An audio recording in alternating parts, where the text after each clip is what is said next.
ठंड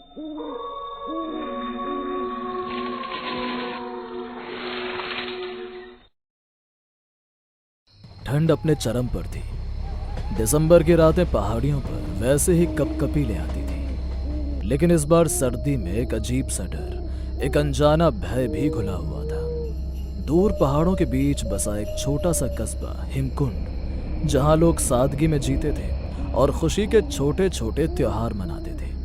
क्रिसमस में बच्चों को उम्मीद रहती कि सैंटा आएगा, उपहार देगा और उनके सपनों को सच करेगा। लेकिन इस बार कुछ अलग था, कुछ ऐसा जिसकी हवा भी लोगों को ठंड से ज्यादा डरा रही थी। कस्बे में बार बार एक ही बात फुसफुसाई जाती, इस साल 2 सैंटा आएंगे, एक अच्छाई वाला और एक बुराई वाला। लोग इसे मजाक समझते, लेकिन बुजुर्गों की आंखों में छिपा डर उस अफवाह को सच साबित करता था। उन्हें मालूम था यह केवल कहानी नहीं, एक बहुत पुराना श्राप था। कस्बे के लोगों ने मार्केट सजाना शुरू किया।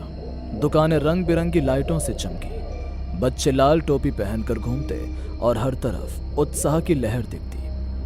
ऐसे में 12 साल का आरव और उसकी 7 साल की छोटी बहन तारा क्रिसमस की तैयारियों में सबसे आगे थे। ठंड अपने चरम पर थी।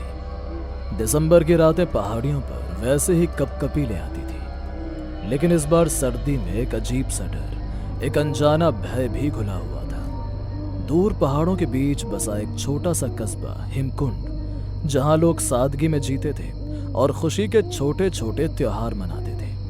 क्रिसमस में बच्चों को उम्मीद रहती कि सैंटा आएगा, उपहार देगा और उनके सपनों को सच करेगा। लेकिन इस बार कुछ अलग था, कुछ ऐसा जिसकी हवा भी लोगों को ठंड से ज्यादा डरा रही थी। कस्बे में बार बार एक ही बात फुसफुसाई जाती, इस साल 2 सैंटा आएंगे, एक अच्छाई वाला और एक बुराई वाला। लोग इसे मजाक समझते, लेकिन बुजुर्गों की आंखों में छिपा डर उस अफवाह को सच साबित करता था। उन्हें मालूम था यह केवल कहानी नहीं, एक बहुत पुराना श्राप था। कस्बे के लोगों ने मार्केट सजाना शुरू किया। दुकानें रंग बिरंगी लाइटों से चमकी, बच्चे लाल टोपी पहनकर घूमते और हर तरफ उत्साह की लहर दिखती। ऐसे में 12 साल का आरव और उसकी 7 साल की छोटी बहन तारा क्रिसमस की तैयारियों में सबसे आगे थे। आरव सैंटा का बहुत बड़ा फैन था। वो हर साल अपने घर की छत पर चिमनी के पास दूध और कुकीज रख देता था। उसे लगता था कि असली सैंटा आएगा और उन्हें खाएगा। तारा को भी उसकी बातों पर पूरा भरोसा था। एक दिन दोनों भाई बहन मार्केट से घर लौट रहे थे, तभी सड़क किनारे बैठे बूढ़े निरंजन दादा ने आवाज लगाई, सुनो बच्चों, इस साल रात को बाहर मत निकलना।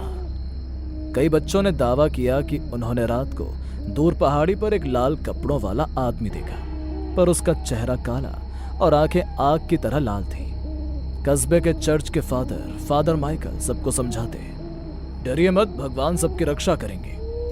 लेकिन रातें डरावनी होती गई। एक रात आरव ने छत पर चिमनी के पास रखे दूध को देखा। वो आधा पिया हुआ था। उसे लगा कि वो दूध सैंटा ने पिया होगा, पर उसी वक्त उसे एहसास हुआ कि दूध के कप पर उंगलियों के निशान थे, बड़ी सख्त और बर्फ जैसी ठंडी उंगलियां। कस्बे के लोग डर के कारण जल्दी घरों में बंद हो जाते। इसी बीच आरव के सबसे अच्छे दोस्त ईशान ने शाम को उसे बताया, कल जंगल वाली पहाड़ी पर किसी ने लाल कपड़े वाला आदमी देखा, लेकिन उसका चेहरा इंसानों जैसा नहीं था। आरव ने उसे डांटते हुए कहा, अरे तू फालतू बातें मत कर, सैंटा अच्छा होता है। हाँ, अच्छा वाला सैंटा, लेकिन बुरा वाला भी तो होता है ना। आरव उस रात बेचैन रहा। आधी रात को उसे बाहर से घंटियों की आवाज आई, लेकिन यह आवाज खुश नहीं बल्कि भारी और डरावनी थी। उसने खिड़की से झांका। बर्फ पर दूर एक आकृति खड़ी थी, लाल कपड़े, लंबी सफेद दाढ़ी, लेकिन चेहरे पर गहरा साया और आंखें वही आग की तरह लाल। आरव डर के मारे जम सा गया। आकृति धीरे धीरे हाथ उठाती है आरव की ओर। उसने तुरंत खिड़की बंद कर दी और डर के मारे तारा के पास जाकर सो गया। अगली सुबह लोगों में दहशत फैल गई। 3 घरों के बाहर बड़े भारी कदमों के निशान थे और एक बच्चे के खिलौने गायब थे। माएं बच्चों को घर में बंद रखने लगी। उसी दोपहर आरव को अपनी दादी के पुराने स्टोर रूम में एक पुरानी किताब मिली, क्रिसमस का शौक। इसमें लिखा था, सैकड़ों साल पहले उत्तर ध्रुव में दो जुड़वा भाई पैदा हुए थे, निकोलस और नेफिलस। निकोलस दुनिया में खुशियां बांटना चाहता था, नेफिलस लोगों के डर और पीड़ा से ताकत पाता था। एक क्रिसमस की रात नेफिलस इतना शक्तिशाली हो गया कि उसने मानव दुनिया में कदम रखा और बच्चों को डराने लगा। निकोलस ने उसे रोकने की कोशिश की और अंततः उसे बर्फीली गुफा में कैद कर दिया। लेकिन हर 100 साल में उस कैद का बंधन कमजोर हो जाता है और नेफिलस मानव दुनिया में हॉरर सैंटा बनकर लौटता है। आरव का दिल तेजी से धड़कने लगा। इसमें एक और बात लिखी थी, जब हॉरर सैंटा बाहर आता है तो असली सैंटा भी उसे रोकने आता है। इसका मतलब हॉरर सैंटा सच में है और असली सैंटा भी।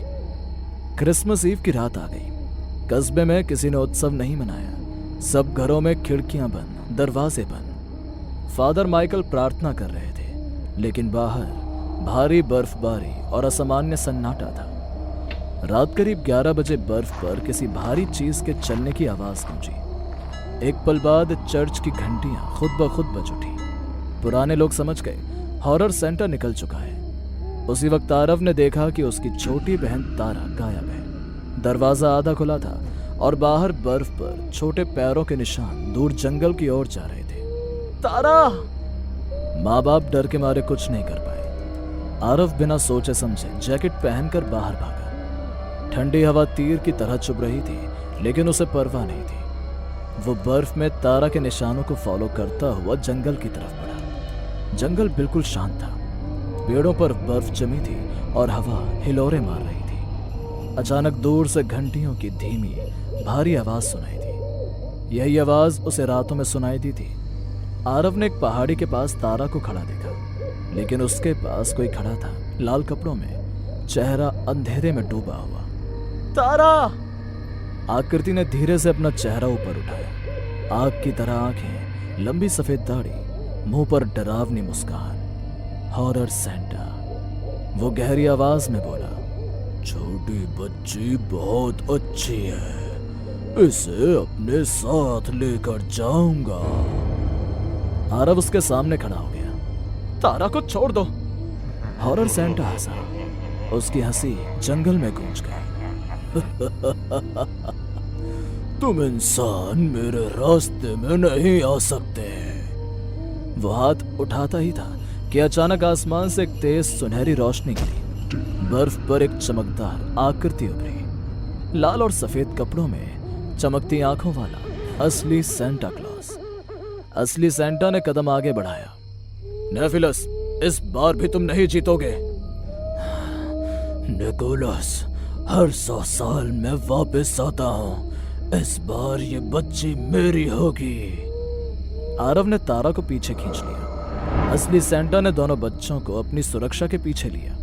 फिर दोनों सेंटाओं का आमना सामना शुरू हुआ। जंगल में बर्फ उड़ने लगी। असली सेंटा की सुनहरी रोशनी और हॉरर सेंटा के काले धुएं की ताकत आपस में भिड़ी। पेड़ टूटने लगे, बर्फ में दरार पड़ने लगी। आसमान में रोशनी और अंधेरा आपस में भिड़ते दिखाई दिए। तुम इंसानों को खुशियां देते रहो, मैं उनके डर से ताकत लेता रहूंगा।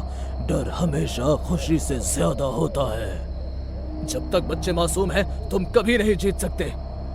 लेकिन हॉरर सैंटा बहुत शक्तिशाली हो चुका था। वो असली सैंटा को पीछे धकेलने लगा। आरव डर गया, लेकिन तभी उसे दादी की किताब याद आई।